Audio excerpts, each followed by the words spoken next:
ইউনোর সাথে আলাপ করবেন অথবা ওসি সাহেবের সাথে সরাসরি সরাসরি কে কইবেন আমার টাকা আমি পাই নাই কেন। ওসি সাহেবরে বলা আছে চা বাগানের কোন শ্রমিক গেলে পরে ৫,০০০ টাকার বিষয়ে কথা বললে তারে দরজা দিয়ে ভিতরে নিয়ে সুন্দর করে বসাই এটার সমাধান দিতে হবে। আমি বলে দিচ্ছি, আপনাদের যদি এটার কোনো ব্যত্যয় হয় আমারে জানাবেন। শুনেন, ভগবান নাকি সব সময় সবাই এই সুযোগ দেয় না।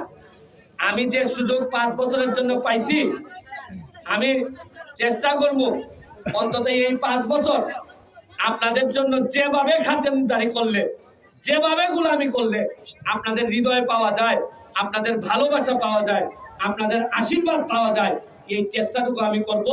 আপনারা আমার বাবা মার জন্য দোয়া করবেন, জননেত্রী শেখ হাসিনার জন্য দোয়া করবেন। আজকের মতো বিদায় নিচ্ছি। জয় বাংলা, জয় বঙ্গবন্ধু।